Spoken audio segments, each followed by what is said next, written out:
You guys are really upset by this. Huh.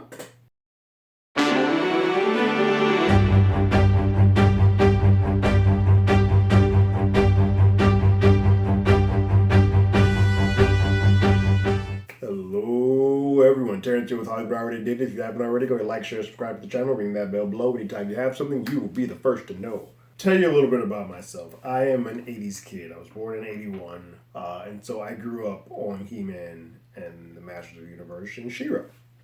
And I had all the toys. I had Man-at-Arms, I had Triclops, you name it, Roboto, I had them all.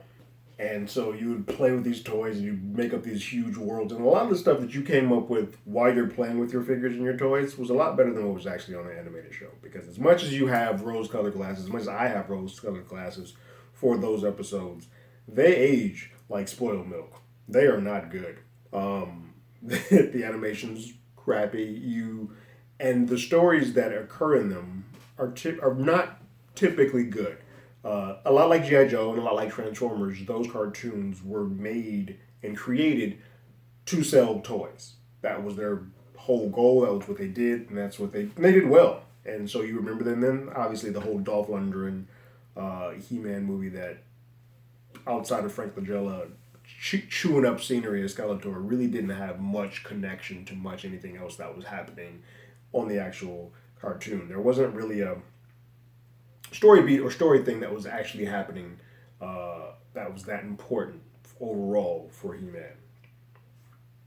And so what we have here with Masters of the Universe Revelations is a sequel to that series where it's taking the framework of what we have, some characters that we have, some things in place, and sort of making a sequel series to sort of expound upon and build out the legacy of what Masters of the Universe is having. I think it was smart of Kevin to name this Masters of the Universe as opposed to saying He-Man and the Masters of the Universe, because I think where a lot of people are having issues is that we take He-Man and Prince Adam off the board relatively quickly in this show. I believe the first episode he's gone, and this becomes a Tila show. I must say, if I'm being perfectly honest, that did not bother me at all. I had to watch this series twice. This is why the review is coming up a bit late. I had to watch this series twice just to see if I was missing a reason why everyone else was so upset. And typically what I've seen who was upset are the boys. Those young boys who are like, nope, I want He-Man. This is the way it's supposed to be. We always have He-Man. That's how we're supposed to... Calm down. One part of it, we haven't seen the full series.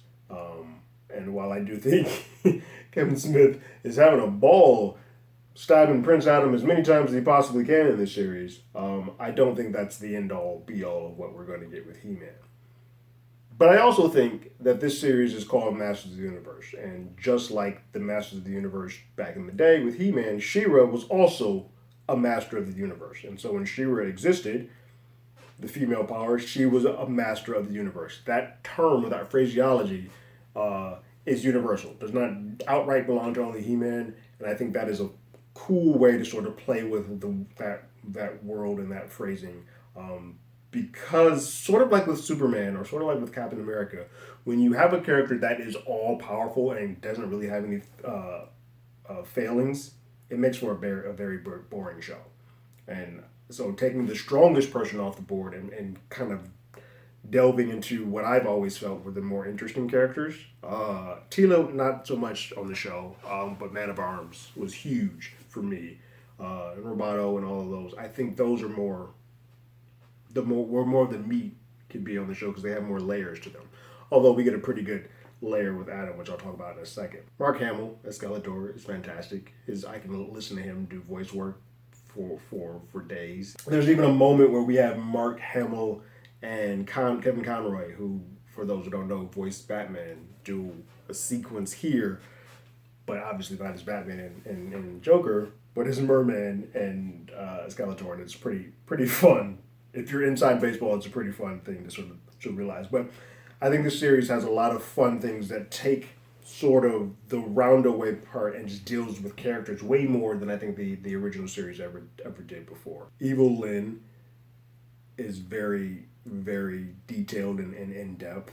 We feel that, you know, the yes, she's evil to the core, but for the time that she's with the good guys, you can tell that there are moments or pieces of heart that she has. But when it all comes back down to it, she is a woman out for herself, and I think Lena Headey plays that fantastically, and I feel that I love everything with Tila. I think some of my favorite parts are with Cringer and Orko. They have some amazing arcs in this.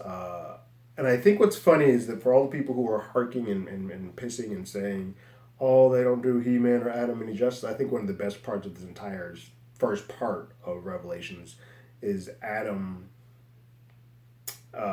Spoilers for those who haven't seen it all, but I think if you're in this deep, you know that we're spoilers. But they find Adam in sort of an afterworld, and Adam two parts. Adam chooses on this afterworld where all the other Masters of the Universe have sort of gone when they are killed off or deceased, if you will. They exist in the form that they most feel comfortable with, or the form that they choose. And all the other Masters of the Universe have chosen their powered big up form, where He Man, Prince Adam, has chosen his actual human form, where he felt more himself, which is telling in itself. He then chooses to give up this eternal bliss and this eternal afterlife to go save and sacrifice himself to go save the people that he cares about and he loves. But knowing that if he did so, he would not be able to return to this blissful afterworld that he does. And so we end up, Kevin, you are a sick man for this. He ends up giving up everything and then getting stabbed again, which, Jesus Christ, Kevin, give the dude a break. But it's fun because, again, I always thought Prince Adam was one of the weaker characters, so I didn't have that much of affinity for He-Man. But it builds that much up more because there is definitely going to come a point in time where He-Man comes back full throttle and is like, I'm back and now I'm going to wreck shop. And for this part of the series to end with Skeletor saying the magical words and him being the master of the universe, oh, that gives me goosebumps. Like, I can't wait to see what happens in part two. I think there is a contingent of people who wanted what they wanted. And if it wasn't that to the T, burn it all down. Instead of just saying, hey, let me see what this road it is that you're taking me on, Kevin. I'm going to give you a bit of a leeway because this animation looks gorgeous. This voice acting work is fucking flawless.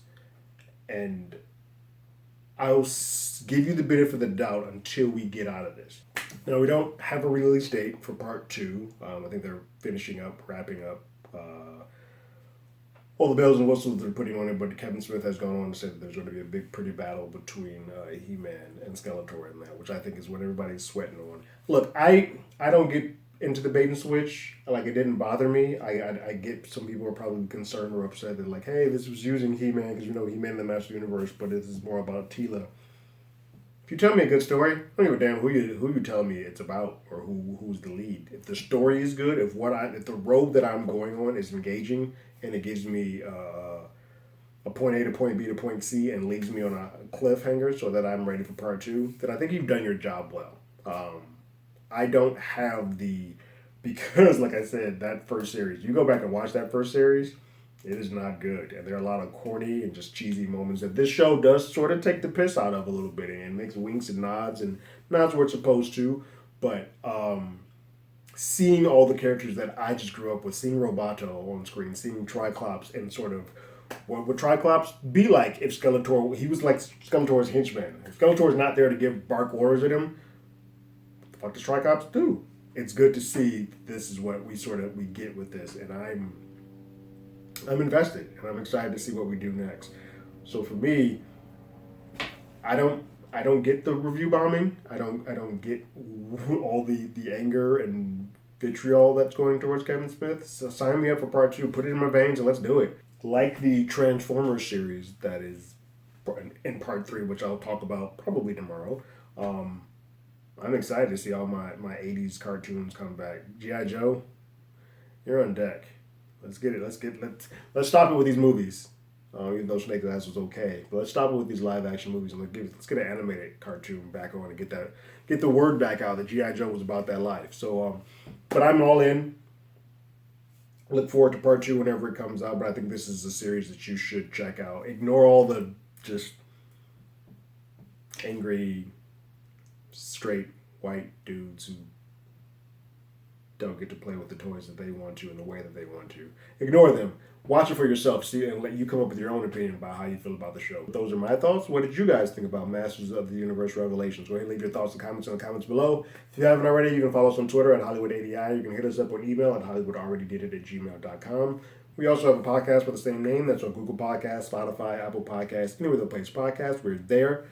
And like always, I got my ticket. You got yours.